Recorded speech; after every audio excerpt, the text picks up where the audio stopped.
Hola amigas y amigos de El Garaje Hermético. Nos encontramos en un nuevo capítulo de Garage Comic. ¡Guajajajaja! Sí, porque esto estoy tratando de hacerlo lo más terrorífico posible. Perdonen mis bajas habilidades histriónicas, pero este capítulo especial se enmarca en lo que fue Halloween y tenemos un tremendo invitado para hablar de estas temáticas que tienen que ver con terror y cómics, como es nada más ni nada menos que Gianfranco Fortunati, que nos acompaña hoy día. ¿Cómo estás, Gianfranco? ¿Cómo te ha ido? Bien, bien, bien, bien, bien. Estoy cansado porque han habido hartas actividades últimamente, pero todo súper, aprovechando el fin de semana largo. Me alegro un montón porque, eh, bueno, yo sé que estás hoy día bastante... Bueno, perdón, ahí sí. Me están avisando que no estaba saliendo el auto. Pero como contaba, estamos al tanto de que estás muy ocupado estos días porque has estado pasando por un tiempo tremendamente productivo y eso nos tiene muy contentos porque pese a que a lo mejor no habías tenido tanta vitrina, porque no vamos a decir que eres un aparecido, ¿verdad? Sino que en el fondo has estado trabajando desde hace harto tiempo, pero Desde las este último sombras. año, claro, has podido como publicar tu obra de manera más regular y en un formato ya más consolidado, ¿verdad? Captando la atención de diferentes editoriales y eventos. Sabemos que está muy limitado de tiempo, pero queríamos traerte sí o sí hoy día porque, bueno, tus últimos dos trabajos, probablemente hay más en curso, ¿verdad? Pero los que están en este momento publicados tienen que ver con la temática que vamos a hablar hoy día, que es justamente el terror Ujú. en la historieta o el cómic chileno. Así que agradecido de tenerte a ti para conversar un poquito más de estas obras. Una es Y morder locamente, si mal no me equivoco, donde tú eres dibujante, Ujú. ¿verdad? Y la otra es La voz en el polvo, que es una obra donde tú eres autor integral. Ujú. ¿Cómo ha Así es, sido para ti involucrarte en estas obras de terror, de horror? Porque pasaste de un cómic que quizás tenía un índole más periodístico, histórico, ¿verdad? Como fue Moloku o como fue Santiago 1973, a lo que estás haciendo ahora, ¿verdad? Cuéntanos un poquito cómo ha sido este recorrido. Bueno, sí, mira, se dio la casualidad de que de hecho se lanzaron los dos libros juntos el mismo fin de semana. Eh, y bueno, el terror siempre ha sido como lo mío. Yo tengo historias cortas que son de terror. He escrito cuentos de terror en el pasado. Lo que más me gusta leer en cuanto a, como a novelas, no a cómics, es el terror. Lo que más me Eh, gusta leer en cuanto a, como a novelas, no a cómics. te- eh, y, mm, y bueno, se dio casualmente ahora esto, porque claro, trabajando con dos editoriales distintas, los dos cómics caen en la categoría de horror gótico. Y justo salieron una semana antes de Halloween. Se dieron las cosas para que salieran así. Ninguno de los dos libros iba a salir ahora. Y Morder Locamente tenía que salir en junio, en el mes del orgullo. Pero nos atrasamos un mes y logramos que saliera ahora recién. Por problemas de imprenta. Bueno, en un principio la editorial estaba como tratando de sacar otras cosas al mismo tiempo, entonces como que nos fue aplazando un poco para alcanzar a los otros proyectos, al final los otros proyectos se atrasaron, al final salimos solos, pero 2 meses después de lo que en verdad nos hubiera gustado. Pero fue bueno igual salir para Halloween, es más, se siente más como que corresponde. Y por otra parte, La voz en el polvo inicialmente iba a salir en el primer semestre, pero con la editorial, que es Editorial Cafuné, decidimos que mejor dejarlo para FIC como lanzamiento del segundo semestre. Y porque lanzamos Moluco en el primero. Moluco ya estaba listo, era llegar y lanzarlo. Em, Ahora la diferencia, a mí me gusta, no me gusta estar encerrado siempre en un mismo tema. Entonces me gusta que las distintas historias que hago vayan hacia distintos lados y también porque me gusta mucho la idea de atacar distintos nichos. O sea, si yo quiero que me lean muchas personas, no puedo venderle cómics a las mismas personas siempre. Tengo que tratar de que me lean otros que no me han leído y no a todos les va a interesar lo mismo. O sea, cuando saco cómics infantiles, que ahora estoy trabajando en el segundo volumen de Villa Bigotes para que salgan en diciembre. Claro, me lo compran igual los adultos que les gustan los gatos, pero ahí el público objetivo son los niños, eh, que no tienen nada que ver con ninguno de los otros libros. Ojalá ningún niño vea estos libros, que los vean cuando sean más grandes. Pero no, a mí me gusta mucho el terror. Me gusta mucho dibujar. Lo hago poco, pero me gusta mucho dibujar escenas violentas. Y me gusta la sangre, me gusta el gore, así como recrearla como de cine B, ¿cachai? Pero recrearlo en cómics, lo encuentro entretenido. Es un ejercicio que más encima te hace como estudiar, pues, porque uno tiene que, por lo menos yo trato de que la anatomía trate de ser un poco correcta. Obviamente está la exageración del cómic y la animación de que la sangre es como 5 veces más de lo que es en la realidad. Em, pero, bueno, y los monstruos, harto colmillo, las garras, ojos brillando en la oscuridad, todo eso es muy entretenido de dibujar. Em, Casi tanto como dibujar. Parece que se nos quedó congelado. Gianfranco estaba ahí, pero afanadísimo a contarnos de cómo había sido su trayectoria durante este periodo. Vamos a ver qué ocurre cuando se conecte, pero denos unos minutos porque este tipo de cosas pasan cuando nos encontramos en vivo. Ahí ya se está conectando. Perfecto. Ya, no sé en Le qué decía a la punto me gente que quedé. que se calmara y bueno, mira, justo nos estabas contando un poco de las cosas que te gustaba dibujar, de estas de escenas como más gore, ¿verdad? Colmillos de sangre. Pero por otro lado, tú mismo contabas que tenías esta otra faceta donde habías estado escribiendo cómics para niños, cómics de corte histórico, ¿verdad?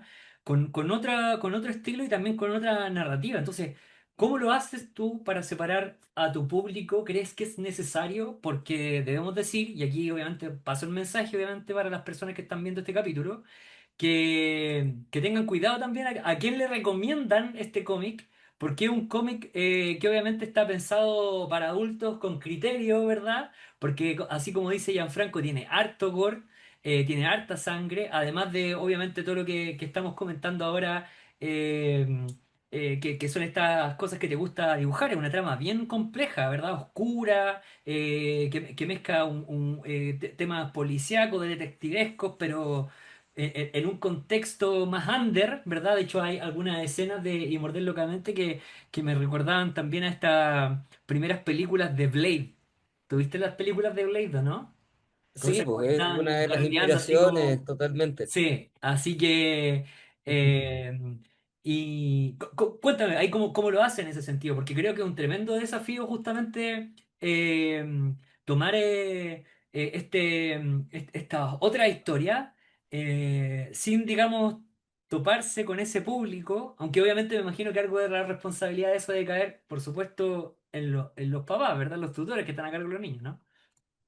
Sí, pues bueno, yo siempre que, antes de contestarte, quería, siempre que conozco como gente que tiene hijos y que los hijos están interesados en los cómics, yo siempre les digo que se fijen en qué es lo que están leyendo, porque muchas veces, como pasaba con los monitos animados que les decía en nuestra niñez, ¿cierto? En la tele, los papás no se daban cuenta de lo que nosotros veíamos, po. Entonces, uno de repente, en Los Simpsons, por ejemplo, se hablaban temas adultos, en Los Caballeros del Zodiaco había violencia excesiva, y los papás pensaban que uno estaba viendo Los Picapiedras, pues, ¿cachai? Que donde no pasaba nada terrible. Pasa lo mismo con los cómics, y sobre todo con el manga. El manga tiene, tiene cosas que los niños no deberían ver, y los papás a veces lo compran porque piensan que es un libro de monitos nomás, po. En este caso nosotros hacemos la advertencia de que es para un público maduro. Y bueno, en la portada igual ya te da un poco de miedo, pues como que los niños no se le puede dar curiosidad quizás, pero no se van a acercar tanto como con una portada donde sale algo más infantil. Em, y ahora sí contestando bien tu pregunta, yo me pasa que la gente siempre se pregunta por qué todo lo que hago está en estilos diferentes. Y, mm, y bueno, y siempre contesto lo mismo. Lo que pasa es que yo no tengo un estilo propio. O uno, por lo menos uno que yo sienta que es mi estilo propio. Hay gente que me dice, no, pero si igual se nota tu mano. Yo últimamente la noto un poco más, pero yo siempre he sentido la ausencia de eso, como de algo mío propio, eh,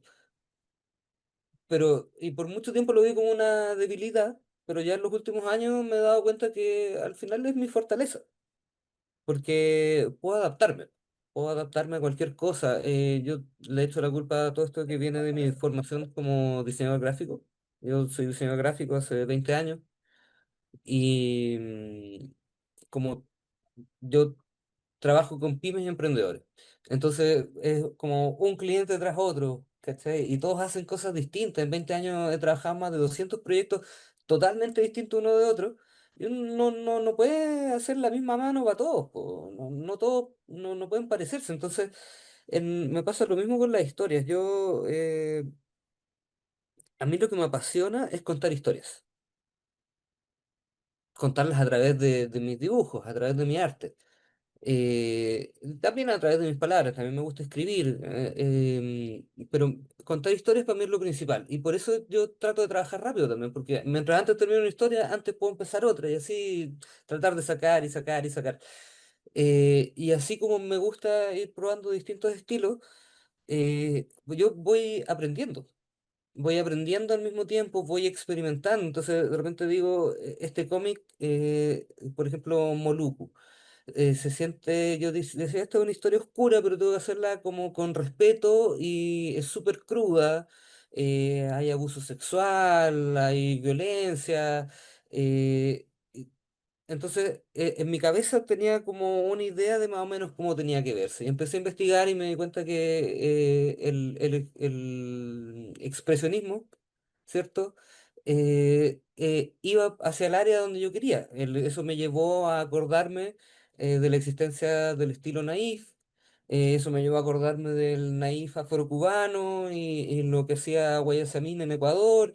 Y eso me llevó hacia la estética que finalmente terminó habiendo en Molucco.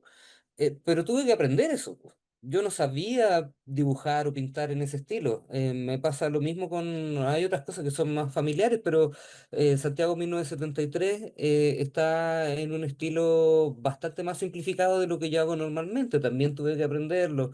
Y así yo voy practicando y voy aprendiendo cosas. Entonces, todos los cómics que hago los hago de una manera distinta dependiendo de la historia, lo que la historia me diga, cómo me haga sentir hacia el lado que voy. Y al final es una búsqueda de estilo. Yo, para mí, uno de mis grandes maestros, entre comillas, porque nunca lo conocí, eh, es Picasso.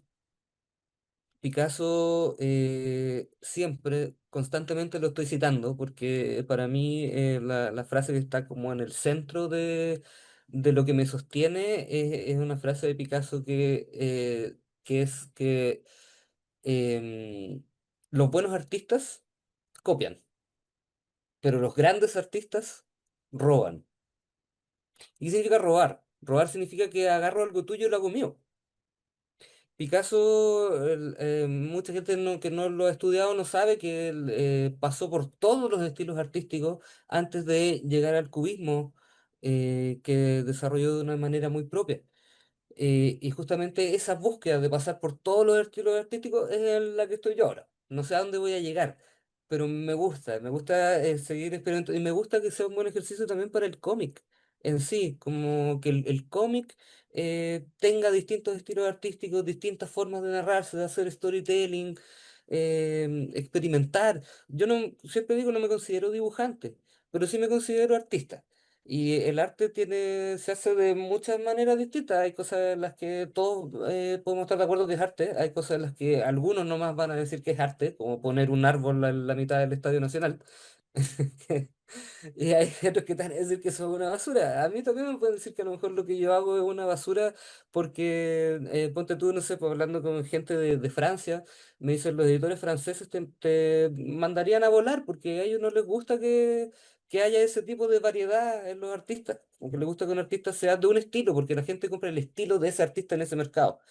Acá en Chile al contrario, todo el mundo me ha dicho qué bueno lo que estáis haciendo, qué bueno que haya como experimentación pero al final es más que nada porque no sé dibujar. O sea, yo mientras estoy haciendo los cómics aprendo a dibujar. Entonces, ganan los que leen y gano yo también. Oye, qué notable lo que nos comentas, porque creo justamente que hay muchas personas que no se dan esa oportunidad de innovar en el hacer.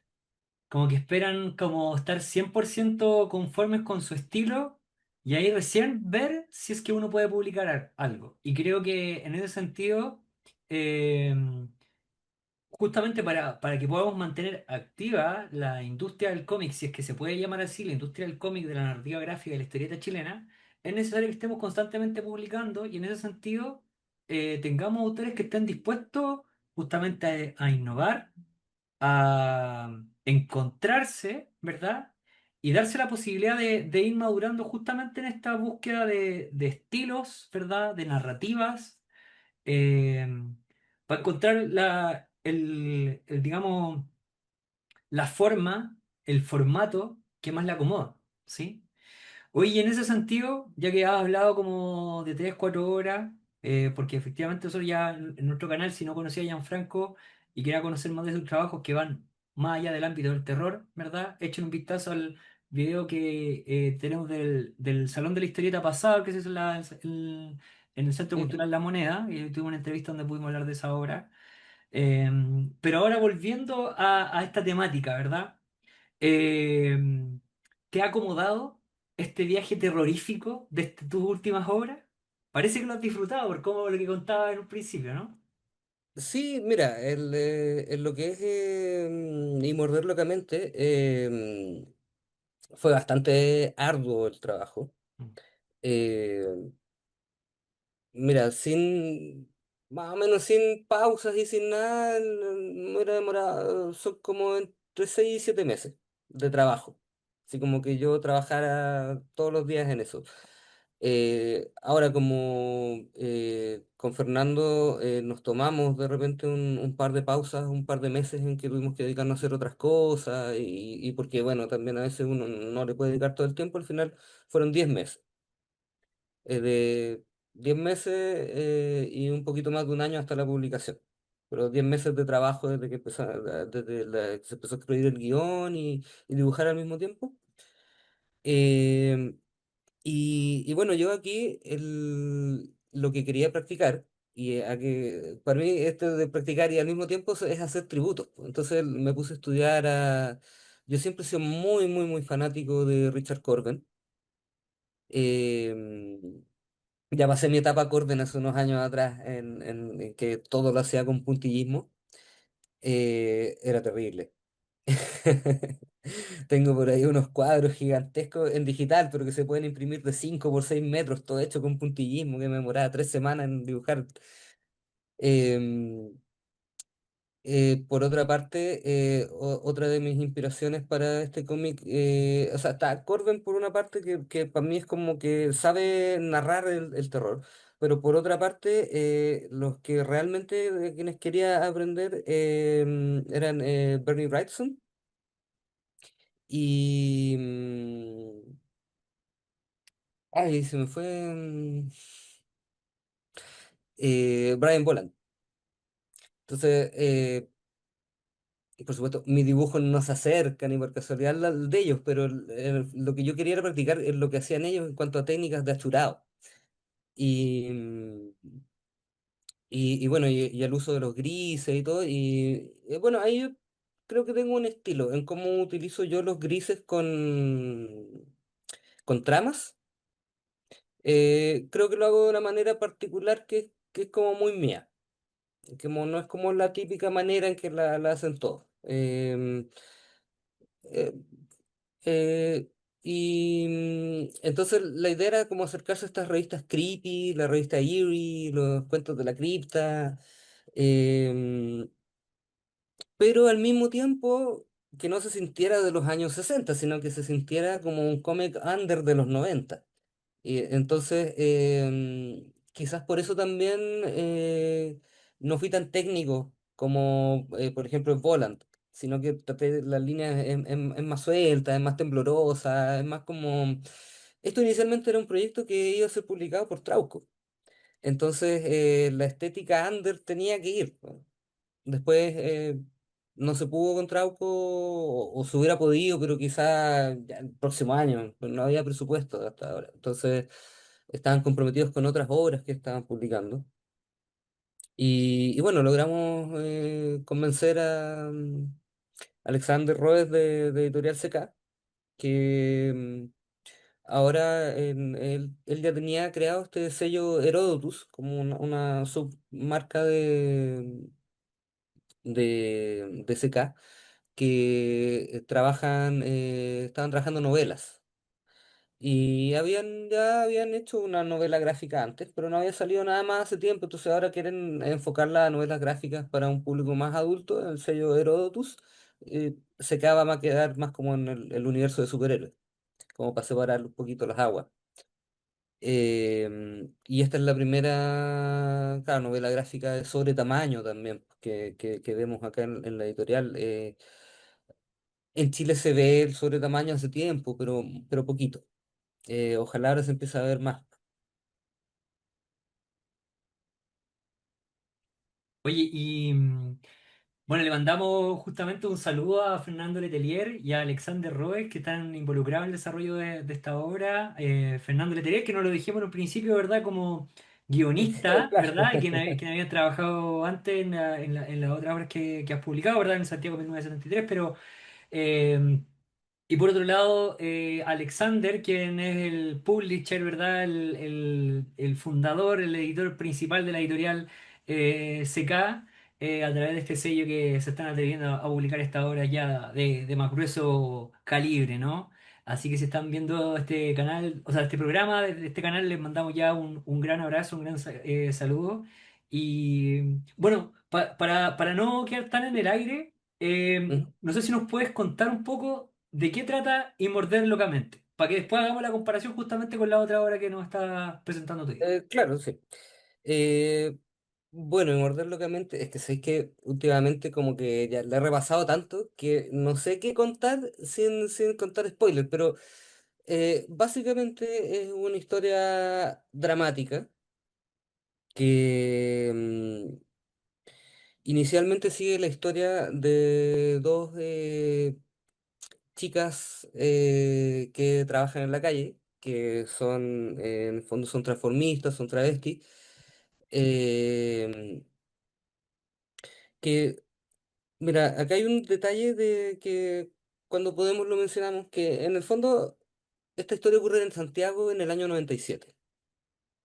En Santiago en el año 97, en Chile en el año 97, no existía la apertura de mente que hay ahora.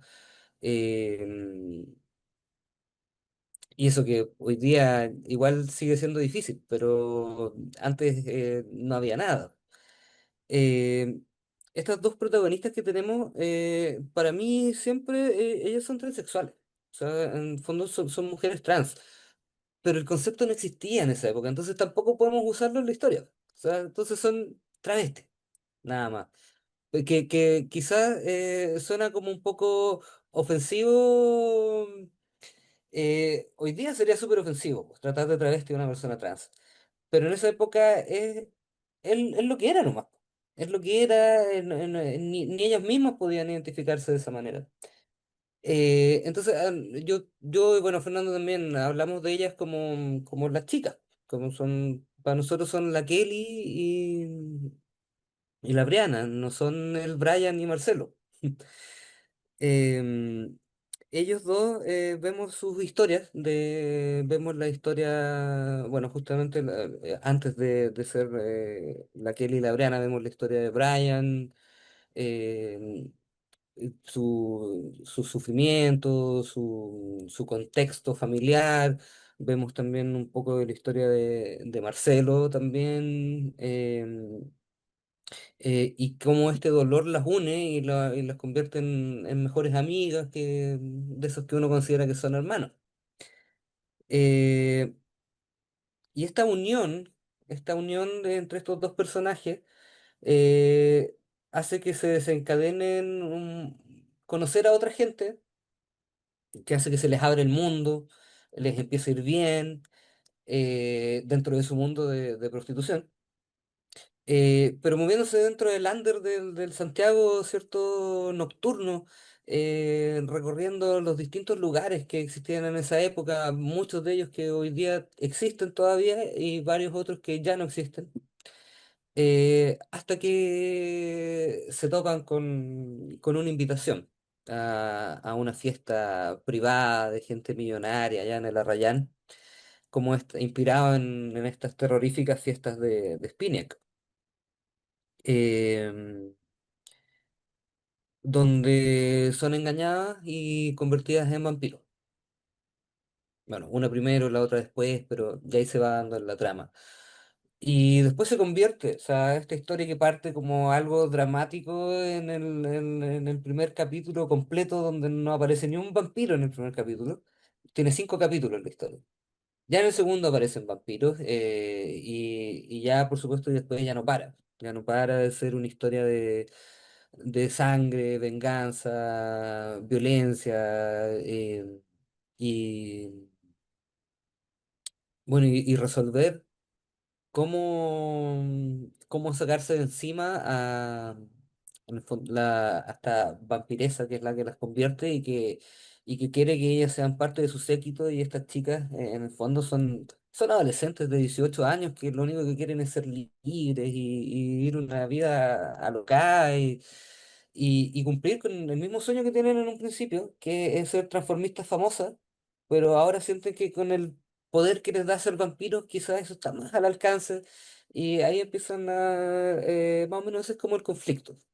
Em, y bueno, mencionar también al coprotagonista que las apaña, que es Rafael, que es un actor de telenovelas de la época que las conoce como clientes y finalmente después termina siendo su familiar. El familiar vampírico es una persona que los vampiros muerden con la promesa de que eventualmente los van a convertir en vampiros, pero mientras tanto tienen que hacer mérito, los tienen ahí como el goma. Oye, y en Em, ese caso, para no tampoco dar tantos detalles, digamos que invitar a la gente a que lea esta obra, ¿verdad? Que se encuentra disponible en Editorial CK.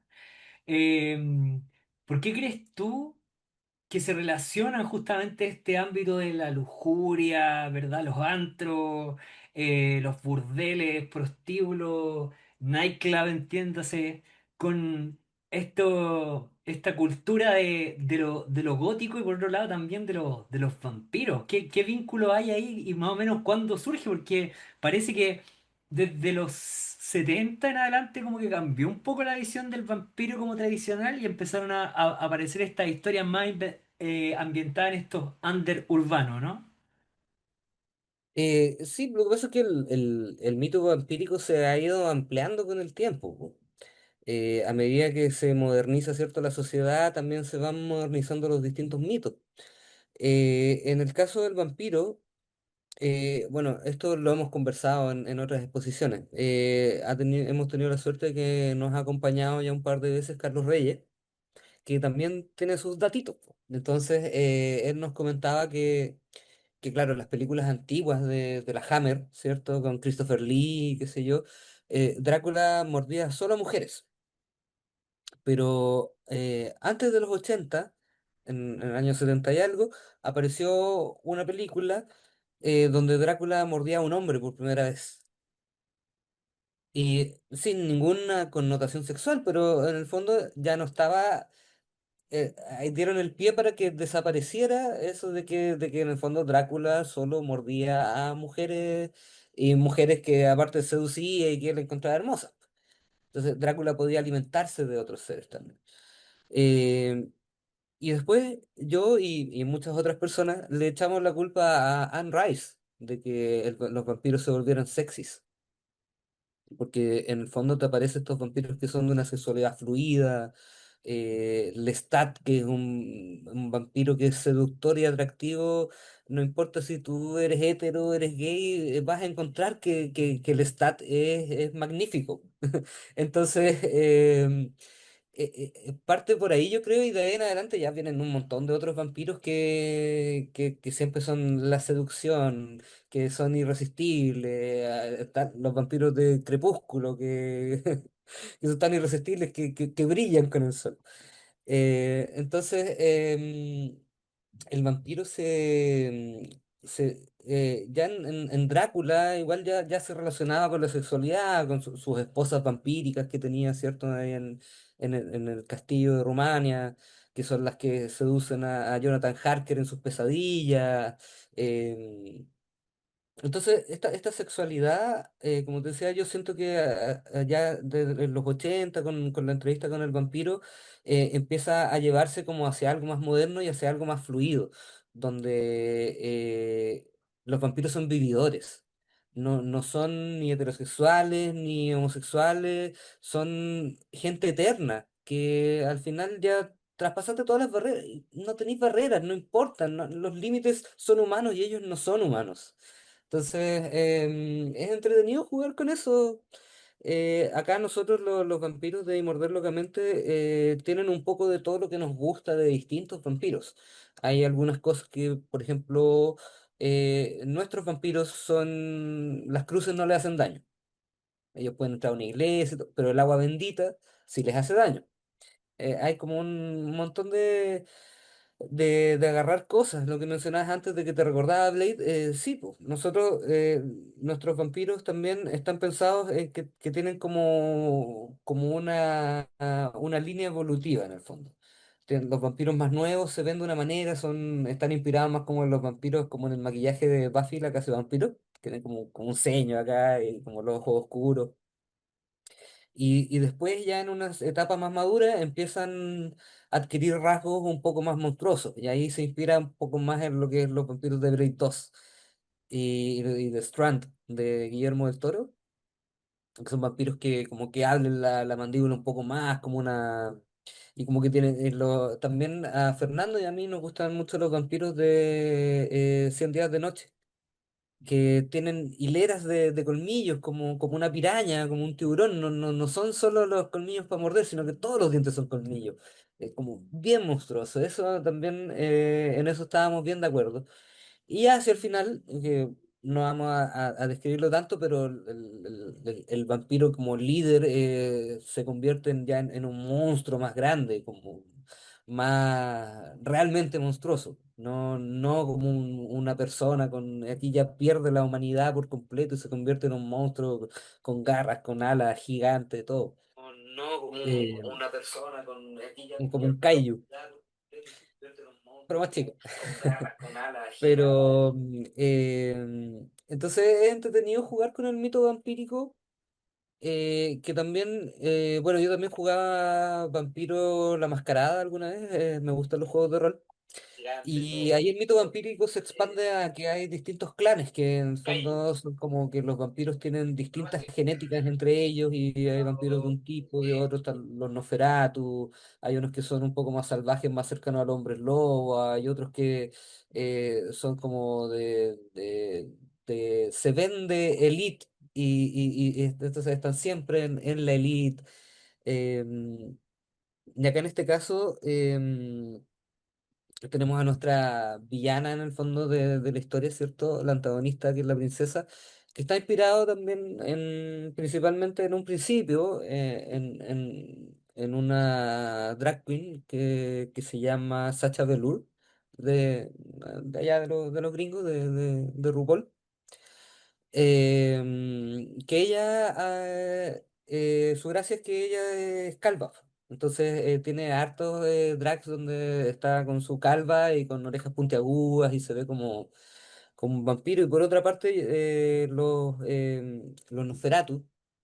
La gente asocia a Nosferatu con la película Nosferatu, pero uno que está más metido en la cosa nerd, los Nosferatu son una clase de vampiros, que se ven todos así como medio deformes y pelados y qué sé yo. Entonces aquí pudimos combinar el conocimiento vampírico mucho más letrado que tiene Fernando con el mío, que es un poco más de cultura pop y de cosas un poco más modernas. Oye, está tremendo, así que veo que hay una profundización y una búsqueda histórica con respecto a lo que es la evolución de los vampiros en el cómic y en las novelas y en el cine. Así que a todos los que son amantes de este género, los invitamos a que sin lugar a dudas se adentren en la oscuridad y ni tanto, ¿verdad? Y morder locamente que también tiene algo ahí de luz el león, neón, ¿verdad? Por todo esto que está ambientado en los suburbios más under, en donde también estas luces dentro de la oscuridad de la noche, ¿verdad? Le ponen esa cuota de erotismo y color.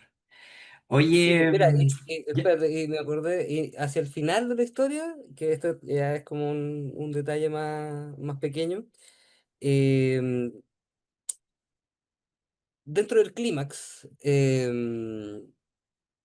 ellos van con pistolas de agua cargadas con agua bendita. O sea, bueno, no pistolas de agua, en verdad, con estas cosas para fumigar, que no me acuerdo el nombre ahora, que te colgáis atrás como el líquido y tenía una manguera. Eso se nos ocurrió como un tributo a una película clásica del cine B que se llama Jesucristo Cazador de Vampiros. No sé si la conoces. sí, pues todo el rato. ¿No se acuerdas que en la escena final van con pistolas de agua a matar a los vampiros? Eso es quisimos hacer un tributo, lo nuestro es un poco más oscuro y con más acción, pero tenemos ese tributo también a esa película.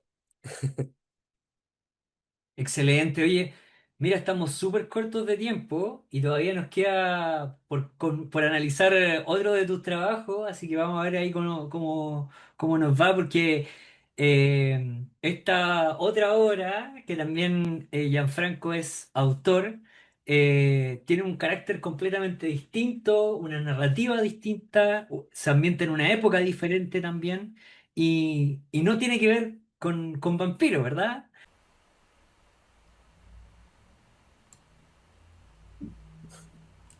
Bueno, y después de este breve corte, inesperado corte, ¿verdad?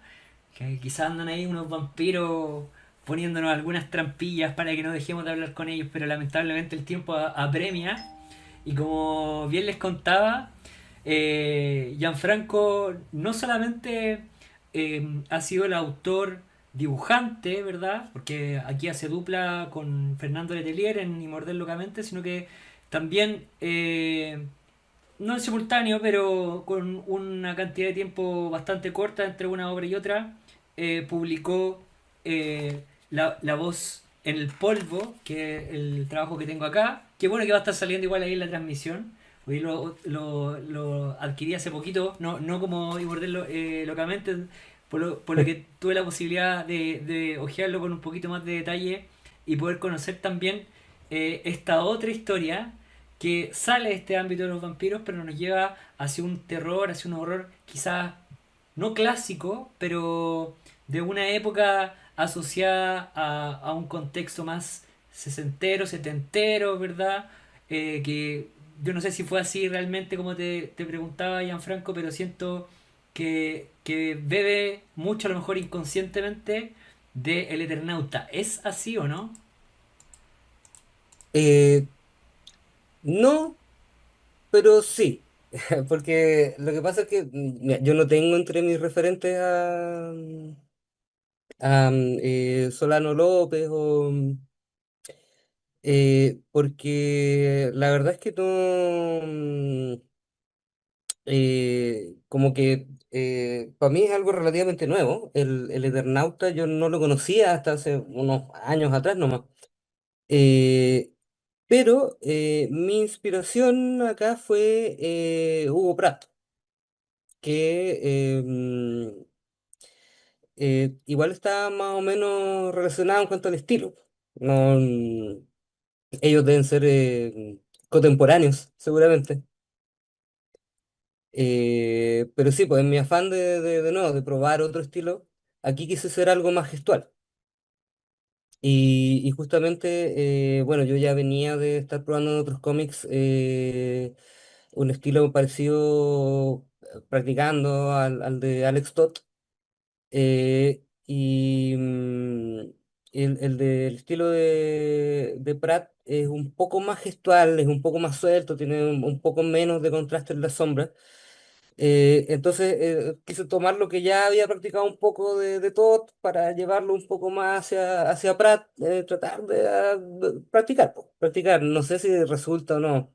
Si uno lo ve y dice, sí, aquí trató de imitar a este, quizás, pero para mí esta historia, que es una historia de terror gótico, igual que Y Morder Locamente, que son, para que una historia sea de terror gótico es una historia que tiene que tener en el fondo algo macabro, tiene que tener romanticismo y tiene que tener drama. Eh,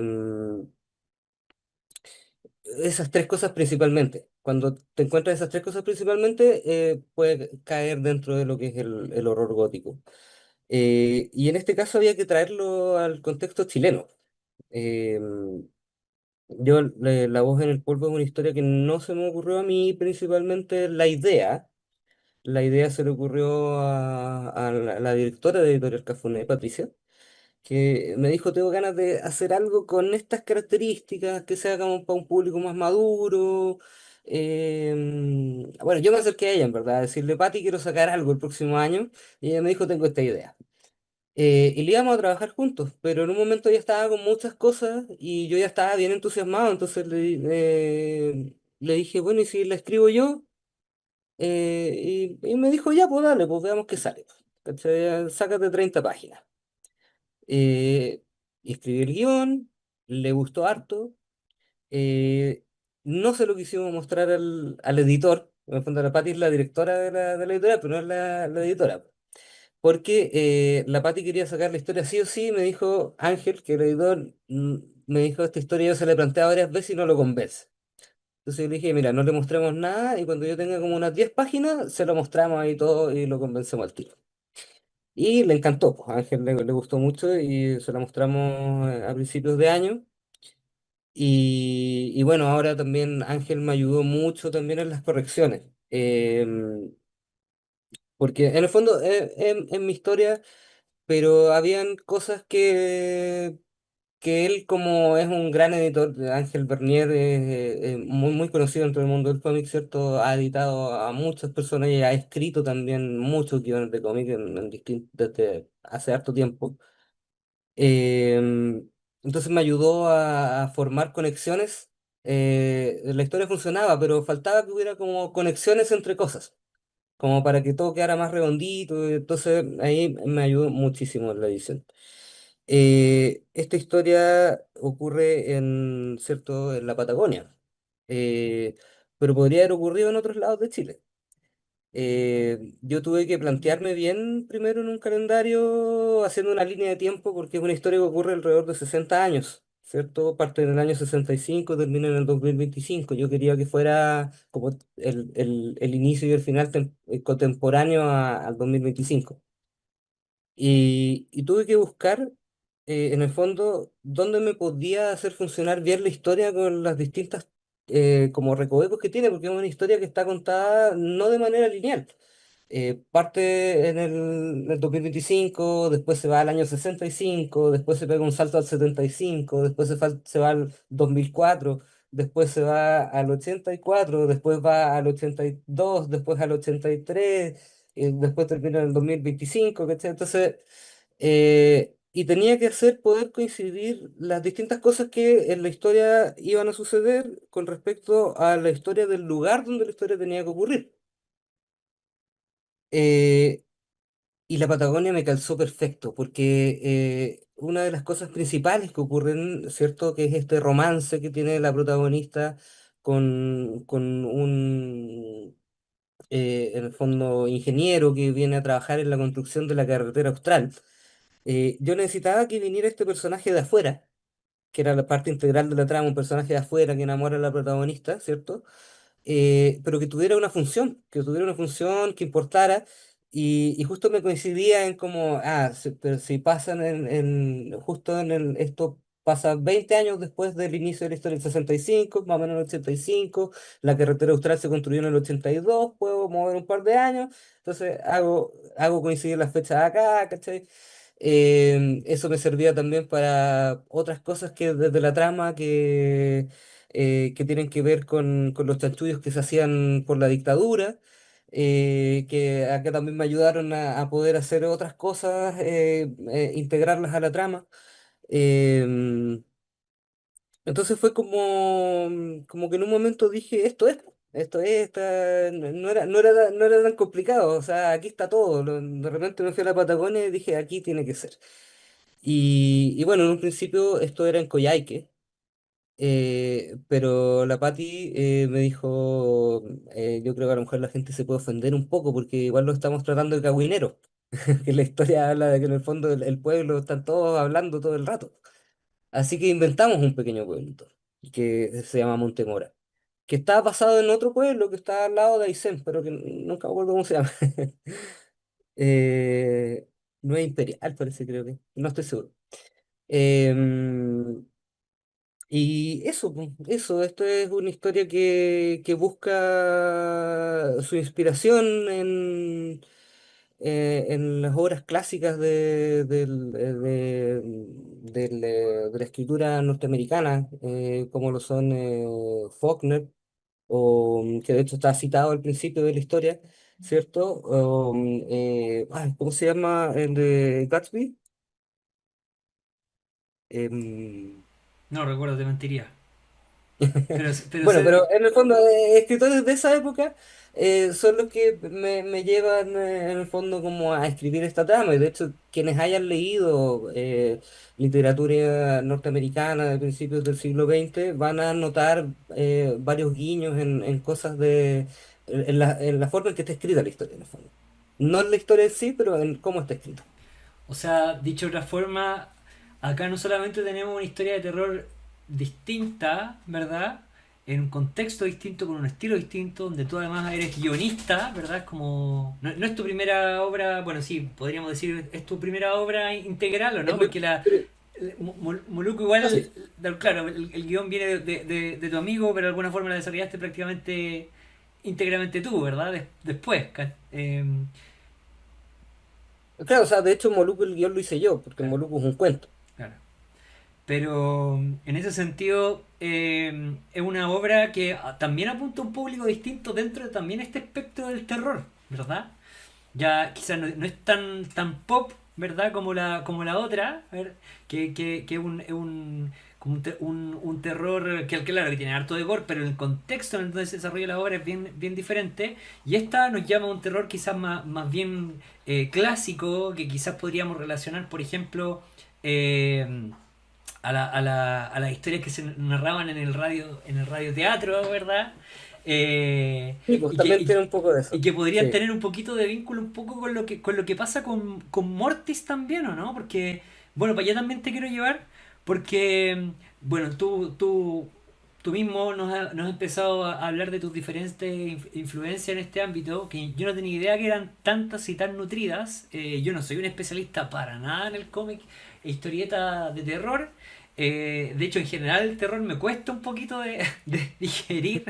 No es de mi agrado en 100%.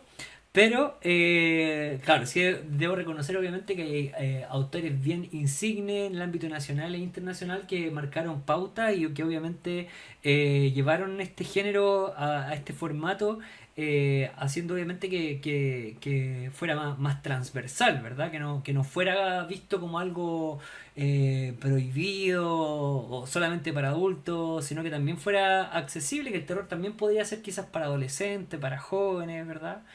Entonces, eh, cómo fue para ti este proceso? Porque también bueno, como contaba yo, son obras que nacen más o menos dentro del mismo periodo del año, ¿verdad? Con un par de meses de diferencia, pero me imagino que tú las tuviste que trabajar en paralelo, ¿no?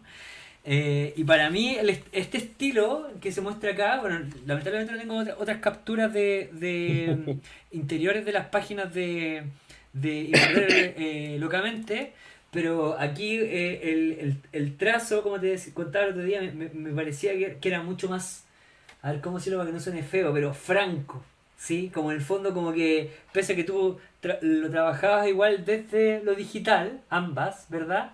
Esta se Ujú, veía un trazo más grueso, claro, con igual la presencia de algunas tramas, algunas correcciones, pero que me lleve inmediatamente a esa época y no pareciera, digamos, que ha pasado por ese proceso digital. Entonces, me dio mucho gusto eso porque sí, creo que mira, fíjate que me transmite lo mismo que Moloku, que también cuando me lo pasaste me gustó mucho esa sensación de que no está, o sea, nuevamente, sin que suene feo y te pido las disculpas, ujú. Gianfranco, en ese sentido, No te que preocupes, como no que te suena preocupes. como que pareciera un poco como deslavado, también ese le da como una dosis de crudeza, de ambiente, que te Ujú, transmite algo tétrico, que en el otro sin desmerecer tampoco la obra, como te digo, que tiene su público, creo que el lanzamiento fue también ahí a todo trapo, ¿verdad? Con drag kings, ¿verdad? Con actores, con música y todo el asunto. Eh, a mí no me llegó tanto, porque que siento que al menos esta obra, en el polvo para mí, pese a que una obra más cortita, fue una obra más envolvente. Quizá porque no es probablemente tan explícita como la otra, ujú. será por eso, ¿no? ¿Qué te han comentado al Eh, respecto?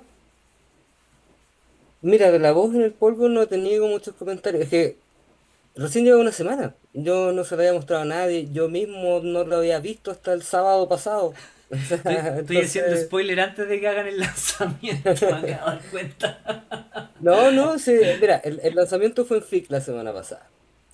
Y no vamos a tener ningún lanzamiento grande, grande, grande. De hecho, ahora estamos viendo ponte tú, en la Filsa. No nos servía mucho porque en el fondo tenéis que llevar a la gente a que vaya a una sala, si es que no está en uno de los escenarios principales. Era muy arriesgado. Porque yo no muevo mucha gente para que vaya a verme los lanzamientos. Todavía. Entonces estamos viendo ahora para la Furia del Libro de diciembre recién, porque para la Furia del Libro Ilustrada que va a ser ahora en noviembre ya estaba todo lleno. Pero para diciembre ahí vamos a tener un lanzamiento otro más grande también como el que hubo en FIC. Dicho, Así que no te preocupes, no hay dicho mucho sea más. de paso, no sería malo que ya a esta altura compartieras tus redes, porque ya hemos hablado harto de ti y tu trabajo, pero para la gente que quiera conocer más de tus avances, quizás los posibles eventos, ¿dónde podemos ir viendo cómo se va dando todo, las próximas novedades que puedan tener que ver con el desarrollo, el lanzamiento o actividad asociada a la difusión de estas obras, como los otros proyectos en los que estás trabajando actualmente? Sí, pues bueno, mira, a mí me pueden encontrar en Instagram, @fortunatiart, una sola palabra, ¿cierto? Fortunati con dos T, el TI, como aparece ahí en mi nombre, que se aparece abajo. Fortunati Art, aparezco así en Instagram, aparezco así en Facebook, a pesar de que no lo uso porque me banearon de Facebook, pero la cuenta sigue activa, entonces se copia lo que hago en Instagram, pero yo no me puedo meter, porque me hackearon la cuenta hace como un año y la perdí. Em, por otra parte están las webs de las editoriales. En este caso estoy trabajando con dos editoriales ya. Entonces tenemos Editorial CK, que lo encuentran en Instagram, Editorial Cafune, que también lo encuentran en Instagram. Eh, los libros los pueden comprar en las distintas ferias de libros independientes donde esté Editorial Cafune. Editorial CK funciona con otro sistema, funciona a través de librerías y con otras editoriales independientes también en el fondo le pasan los libros a licitación. Entonces no participan en muchas ferias. Pero voy a estar yo con los libros de Y Morder Locamente. Cada vez que vaya a firmar libros por Cafuné, igual voy a tener yo algunos libros si a alguien le interesa. En la página de Editorial Cafuné se pueden comprar online directamente también. Y bueno, ahora Y Morder Locamente, y esta te lo cuento como primicia porque todavía no pasa, pero nos contaron ayer que se va a estar vendiendo en Basinga. Excelente, qué bueno. Sí, yo, qué rico igual también que eso ocurra, porque, bueno, para la gente que a lo mejor ve este entrevista, este capítulo, ¿verdad? A lo mejor le parezca raro que trabajando en dos géneros más o menos similares, eh, el mismo dibujante pueda publicar obras en dos editoriales distintas. Y es que acá en Chile, si bien hemos tenido un mayor desarrollo de la industria de la narrativa gráfica, creo que todavía nos falta harto por hacer. Entonces es natural que se dé esta suerte de apoyo y contribuciones entre autores, sea guionistas, coloristas, letristas, dibujantes, editores y las distintas editoriales que están involucradas en nuestro país, que si bien han aumentado este último tiempo, no son tantas, ¿verdad? Entonces, a veces cuando un autor no encuentra como la posibilidad de publicar en una, se mueve hacia la otra y está todo bien, ¿verdad? Eh, Porque al final en Sí, el momento seguimos compartiendo todo y es una forma también de ir como un poco oxigenando este ámbito, que nuevamente ha tenido como un segundo, un tercer aire durante esta época, pero todavía somos poquitos, ¿verdad? Entonces, un poco para refrescar estos cambios creo que me ujú. parecen a mí muy, muy positivos. Sí, pues bueno, y por lo mismo para mí creo que significa un punto súper importante la publicación de La Voz en el Polvo, sobre todo, porque explora, es una obra que es más madura literalmente. Es como Santiago 1973, que es como una película. No es como Y Morder Locamente es más una obra pop, es un cómic, es un cómic. Aquí La Voz en el Polvo, como que es como que fuera una película animada, pero que tú estás viendo cada uno de los frames. Es diferente la sensación no tiene como, y si te fijas, que tú que lo tienes ahí, La Voz del Polvo, no tiene secuencias como de acción. ¿Cachai? No tiene secuencias de movimiento, sino que como que las cosas van pasando en un lado, después pasan en otro, pasas a otro. Casi no se repiten personajes más que los protagonistas, ¿cierto? El resto siempre es gente diferente. También tenía esa intención mía de que te das como esta sensación de que la voz está recorriendo todo el pueblo, que este cagüín en el fondo, po. Porque, ¿por qué la voz en el polvo? Es porque fue difícil llegar a ese título, pero después de darle varias vueltas, uno de los protagonistas de esta historia es la casa que sale en la portada, la casona donde vive la protagonista.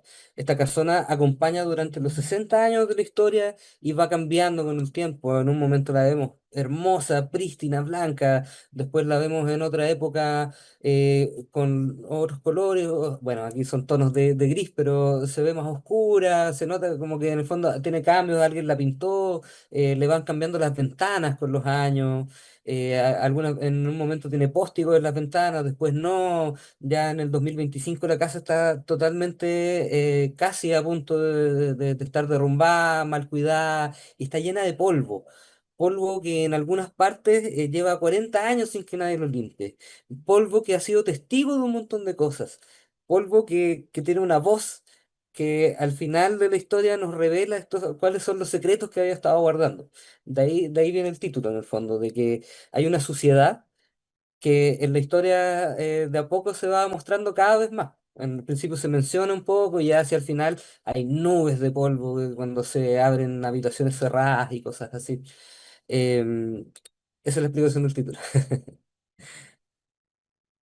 Qué bien, Y genial. esa es la voz Me que parece recorre todo. increíble cómo encontraste la forma justamente yo creo que también probablemente te sobreestimulaste, quizás, de distintas influencias buscando probablemente cómo resolver la historia y morder locamente que te terminó llevando naturalmente hasta a sacar esta otra obra, ¿no? ¿Cómo lo sientes tú? No, mira, lo que pasa es que, claro, como dijiste, esto se trabajó en paralelo. Yo empecé a trabajar, ¿cierto? Y morder locamente las primeras 10 páginas las hice en septiembre del año pasado. De ahí estuvieron guardadas mientras tratábamos de convencer a editoriales y volví a trabajar como en noviembre, cuando ya acordamos. Em, y mientras tanto yo escribí La voz en el polvo, que lo escribí también, yo te diría que lo debo haber escrito como en julio del año pasado. Eh, no, mentira. Ahí empecé como con la idea, pero claro, ya hacia más hacia fin de año lo tuve listo. El guión. Pero empecé a trabajarlo en marzo. O sea, yo ya venía trabajando con Inmortal Locamente, pero en marzo yo dije, tengo que partir con esto, porque si no, igual son 30 páginas. Y empezaba de a poquito, pues. Dibujaba Inmortal Locamente y terminaba una página y dibujaba una viñeta del otro. Una viñeta más otra viñeta y en una semana tenía una página. Pero después me di cuenta que ese dibujo podía ser más rápido y al final, claro, en marzo trabajé las primeras 10 páginas. Después me dediqué por completo a Morder Locamente y cuando terminé de Morder Locamente, le dediqué, claro, como 15 días a terminar las otras 20 páginas que me faltaban de La voz en el polvo y lo tuve listo en septiembre. Pero no se te Entonces, dio más fácil después de esto. por supuesto que sí, po. O Mm, sea, mm. como te digo, yo me he entrenado con los años. Ahora voy a cumplir, en diciembre cumplo 10 años desde que tomé la decisión de dedicarme al cómic. Y yo en ese tiempo dibujaba con mucha dificultad una página a la semana, sin tener nada más que hacer. Hoy día dibujo una página diaria y cuando ando con ganas dibujo dos, ¿cachai? Sin ningún problema. En el caso de La voz en el polvo, en algunos momentos dibujaba 3 páginas por día. O sea, la escuela de estos achurados infinitos que me dio y morder locamente fue un muy buen entrenamiento para trabajar más rápido. Porque Motivadísimo, la mano se me mueve sola nomás. querían hacer entonces, querían hacer. Oye, Sí, yo quiero mostrar algo, y aquí perdóname nuevamente, Gianfranco, que haga esta comparación. Pero también el tópico de la casa la casa, embrujada, sí. ¿verdad? No es algo extraño. Y fíjate que también pasa ahora con otro cómic que se publicó hace poco de otro dibujante y guionista chileno, el Cristian Lugo, que también trabaja curiosamente el contraste, Sí, ¿verdad? En humor el y caso por de otro Belén. lado, o humor y cómic para niños, y por otro lado esta película, o sea, obras de terror, como fue La Grieta y ahora el caso Ardalian, ¿verdad? Y justamente en el caso de Ardalian también hay un tema con la casa, ¿verdad? Sí, Así pues. que bien entretenido ahí lo que pasa. Y para allá te quiero llevar justamente porque creo que este tipo de cosas no son fortuitas, no son meras coincidencias. Yo creo que, mira, justamente en los últimos premios FIC, cuando el Carlos Reyes presentó los premios al mejor cómic de humor, dijo, y porque en Chile, señores, no es un país de poetas, es un país de humoristas, y yo dije, sí, claro, es cierto, se ha diversificado, pero también se ha diversificado bastante lo que es el cómic y la narrativa gráfica en general de terror. O sea, no solamente cómic, sino que también libros ilustrados, bueno, y novelas también, por supuesto, que han aumentado un montón en ese sentido. Sobre todo, por ejemplo, de la mano de Miguel Ferrada, que también estuvo ahí incursionando con lo que tiene que ver con el legado de Mortis y otras obras más de cómic de carácter mitológico que vamos a hablar más adelante, pero ¿Crees tú, al menos yo lo percibo así, que es Chile también un país de cómic de terror?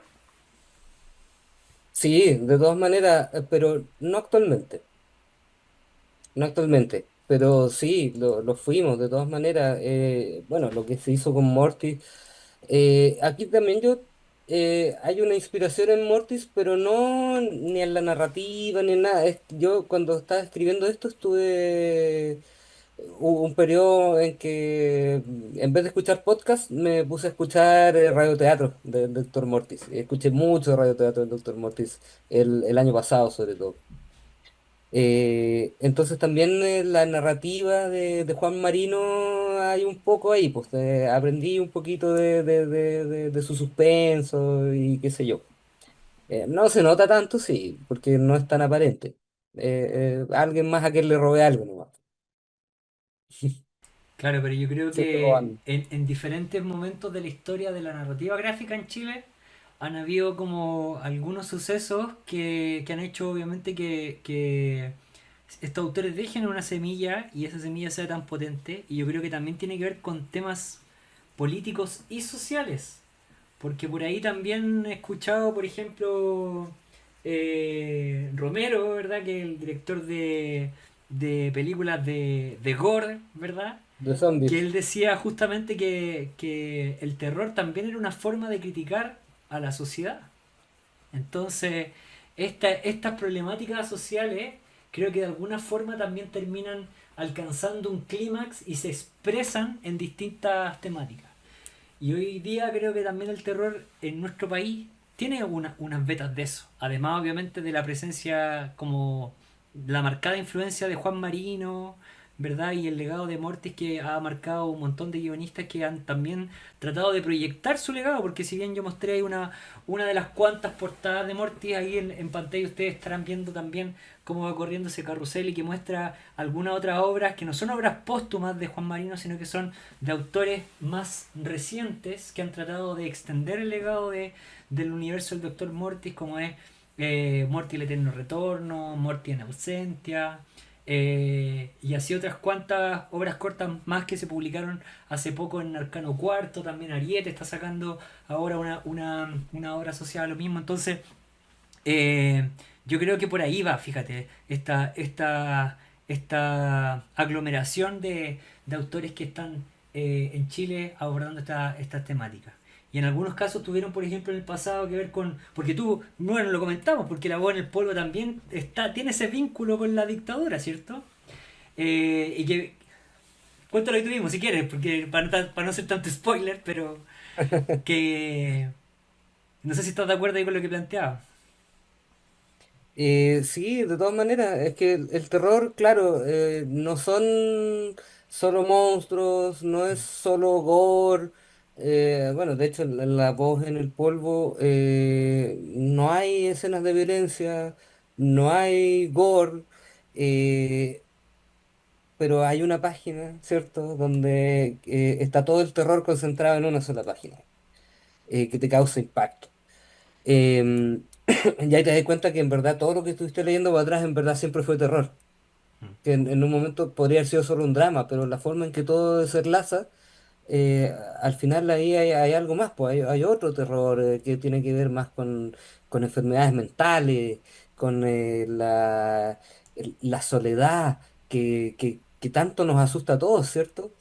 Y bueno, y lo que decías tú, pues, el terror político. El terror político en el cómic chileno se dio mucho también, po. Durante la época fuerte del underground de la dictadura, no había tanto cómic de terror de monstruos, pero sí había cómics que ciertamente uno podría decir que eran de terror, donde los monstruos eran más humanos y vestían uniforme. Totalmente, Eh, totalmente. Sí, así y, que y bueno, también hay un terror que se inspira en lo posapocalíptico, que también se exploró en el under claro. chileno. O la ciencia ficción, ¿verdad? Eh, sí, po. Y cada cierto tiempo, lamentablemente, en nuestro país y en el mundo, hay que pensar también un poco lo que está pasando, por ejemplo, con el genocidio en Palestina, que no podemos dejar de mencionarlo, ¿verdad? Ujú. Lo terrorífica que ha sido esa situación para las personas que viven ahí. O sea, no es una película de terror, pero esa masacre vivida en la vida real, ¿verdad? Quizás puede ser más horrible que estas obras que nuestros autores humildemente han estado narrando. Así que Sí, interesante ahí pues, o ver. sea, Dime. si uno se va a la etimología de la palabra horror, es algo que te hace temblar, estremecerte. Entonces ya eh, tú mencionas Palestina y uno se estremece, o sea, ya te causa horror la cosa, ¿cachai? Que heavy. Bueno, yo creo que probablemente algo de eso también hay en esta confluencia de estas obras que han surgido durante este último tiempo a raíz justamente de esta tensión que hay en el ambiente y que a lo mejor explícitamente no se manifiesta como una protesta, pero sí nos transmite en lo más profundo de nuestro ser esta sensación de incomodidad que después puede o no, como les digo, una presunción únicamente, transformarte en esas obras que nos muestran de lo terrible que pueden ser algunos seres y algunas personas, algunas Bueno, situaciones. ahora que tú lo mencionas, todo esto igual puede que sea un síntoma después de todo, porque hace unos días estaba leyendo un artículo que hablaba de que la gente con depresión prefiere ver películas de terror eh, para sentirse mejor. Como que las hacen evadir mejor la realidad que una película de humor o una romántica.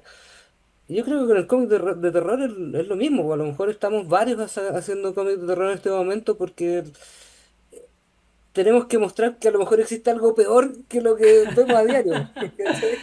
No lo había pensado, pero puede ser. Mira, yo también estaba pasando por un periodo medio complicado y ahora he preferido ese tipo de género. Así que no, por Ujú. nada, como les contaba en un principio, vamos a sacar pronto una reseña de, no precisamente de esta obra, aunque probablemente sí va a haber, ¿verdad? Que es El Eternauta, pero Mm. de la obra y su vínculo con la serie de Netflix que se publicó este año y creo que es una no es una adaptación idéntica, pero sí creo que es una actualización a una obra clásica puesta en un contexto actual y que justamente pone el tema de la guerra, de la tensión entre países sobre la mesa. Así que sin ser Sí, una adaptación fiel, eh, sí creo que debe mucho un poco de nuestro contexto actual. ¿Sí? Bueno, es que tampoco sí. podía haber sido de otra manera, porque si no, probablemente no iba a ser trending, ¿verdad? Trending topic como se quería que se fuera. Y no sé si le fue tan bien, pero yo creo que para el tremendo reparto que tiene y la producción, creo que se merece más apoyo. Así que por lo mismo nosotros ahí le No, vamos a sí, dar le un fue poquito más súper. de vitrina. Le fue súper, le fue súper. Sí.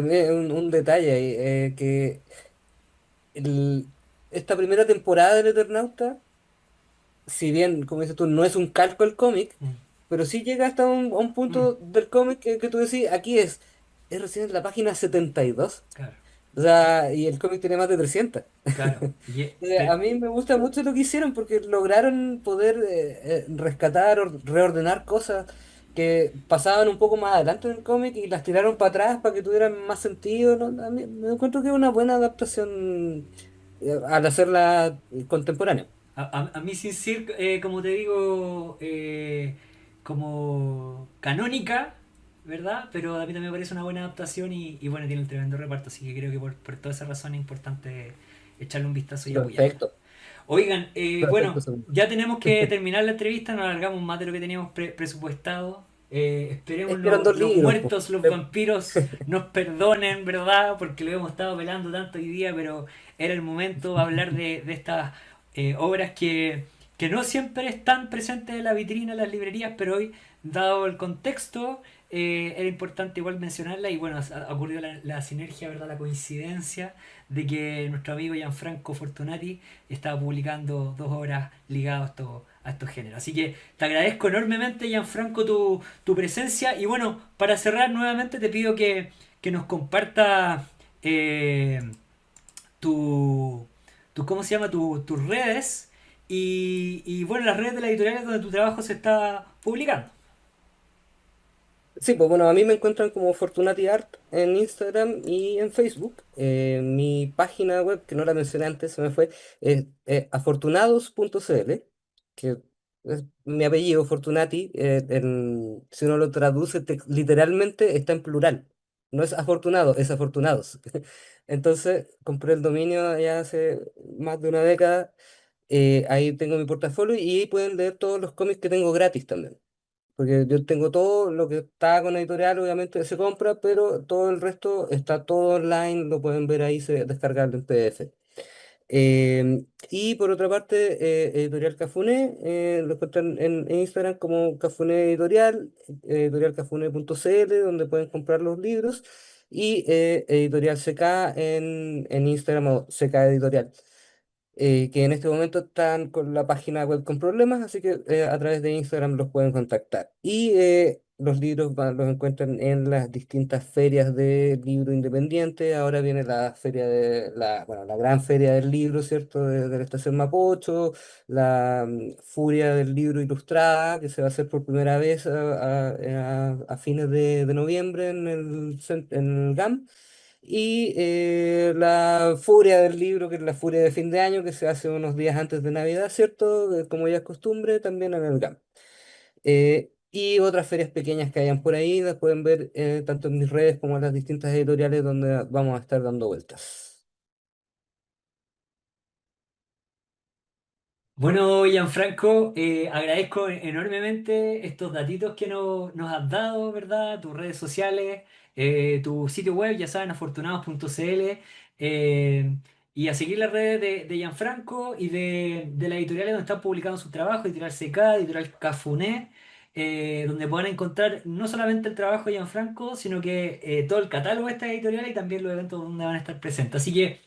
Gianfranco, agradezco enormemente tu presencia el día de hoy y no sé si quieres mandar algún saludo para cerrar este programa. Bueno, agradecerte a ti la difusión, el interés, a uno como autor, ¿cierto? Siempre es interesante poder exponer el punto de vista personal con respecto al desarrollo de las obras. Siempre va a haber alguien que le pueda interesar. Y nada, pues, lo último que quería decir es que estas historias yo ya lo decía como Luco, ¿por qué voy a comprar una historia que me va a hacer sufrir, que me va a hacer pasarlo mal? Y es porque yo siento que estas historias que te muestran tanta inhumanidad te ayudan a reflexionar para poder ser más humano. O sea, ver inhumanidad produce el efecto contrario, siento yo. Qué Así que bueno, qué creo que importante lo que mencionas y que creo que hace falta. Y espero que sea así, porque si no, nos vamos a terminar todos deprimiendo y vamos a terminar desesperanzados. Pero bueno, creo en tu mensaje, porque además me imagino que parte de eso también tú lo transmites en tus obras. Así que gracias, Gianfranco, por tu presencia este día. Y bueno, nos vemos pronto en alguna feria o festival ligado al mundo de la narrativa gráfica, de la literatura, de la ilustración, o si por no, supuesto. en algún próximo capítulo de Garage Comic, aquí en el canal El Garaje Hermético. Gianfranco, Y cuídate a todos los que mucho, nos vieron y cuídate, los que que estés bien, aguantaron. saludos a todos, También. chao. Chao, chao, que estés bien.